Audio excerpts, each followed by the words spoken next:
Professor, I want to talk about the crisis around ISIS a little bit. You've said that the appearance of ISIS and the spread of extremism is a natural consequence of U.S. actions in Iraq.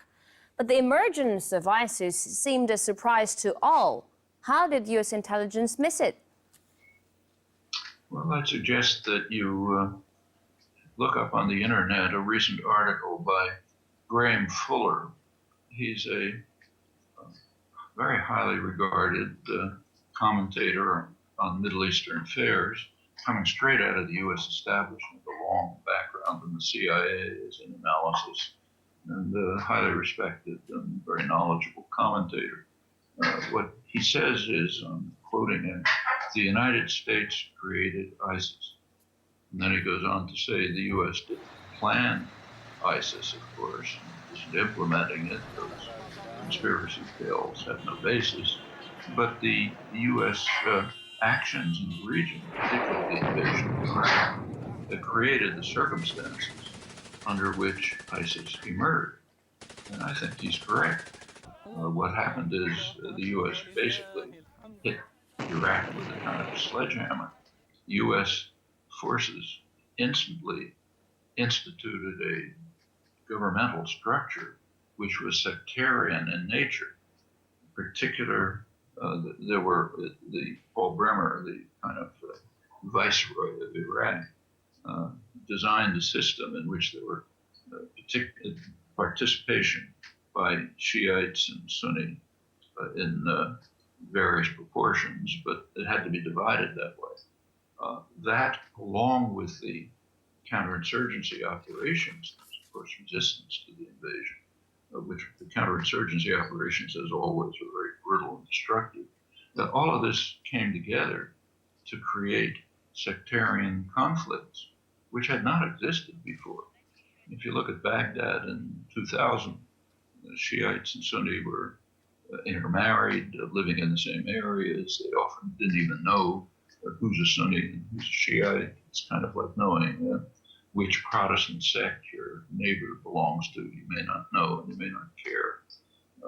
You look at Baghdad 10 years later, 5 years later, it's broken up into separate regions, walled off from one another, brutal military conflicts, much of the population expelled. That has since expanded. By now it's tearing the whole region apart. Syria is one element of it. The Iran-Saudi confrontation is another aspect of it. And out of this emerged ISIS. Graham Fuller is quite correct. You just quoted a man that you respect a lot who said that it's the United States who involuntarily actually created ISIS. So if it's the United States actions that brought about ISIS, isn't it only fair that the United States should lead the fight against it today? I mean, it's only obvious the political and diplomatic means to solve this mess aren't there. So do you support the U.S.-led bombing campaign? There are ways to respond diplomatically.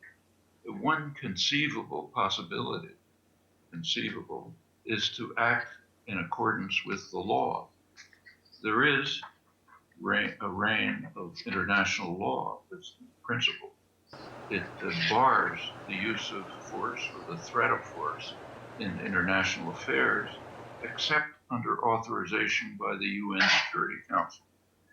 A law-abiding state would go to the Security Council, ask for a declaration by the Security Council of a threat to peace, and request the Security Council to organize and direct a response to it. And that could be done. The U.S. could then participate in it, but so could Iran. Remember, you look at the Iraqi Foreign Office, what they want is for Iran to become involved. It's a major military force. If it did enter, it would probably wipe out ISIS in no time. But the U.S. won't permit that. The U.S.-run coalition, which is in violation of basic international law, excludes Iran, excludes the PKK, and its affiliates, which apparently are doing the ground fighting, according to the U.S., they're a terrorist group. Turkey, which is the closest U.S. ally, is opposed to them. The central U.S. ally, Saudi Arabia, is actually that's been the source of both the funding, the main source of the funding of ISIS, but also it's the ideological source.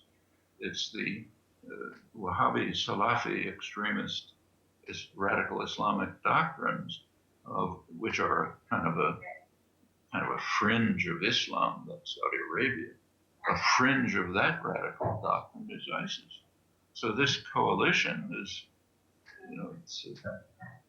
it's kind of a meaningless coalition apart from being illegal. There would be ways of handling of at least approaching the problem legally, which could work.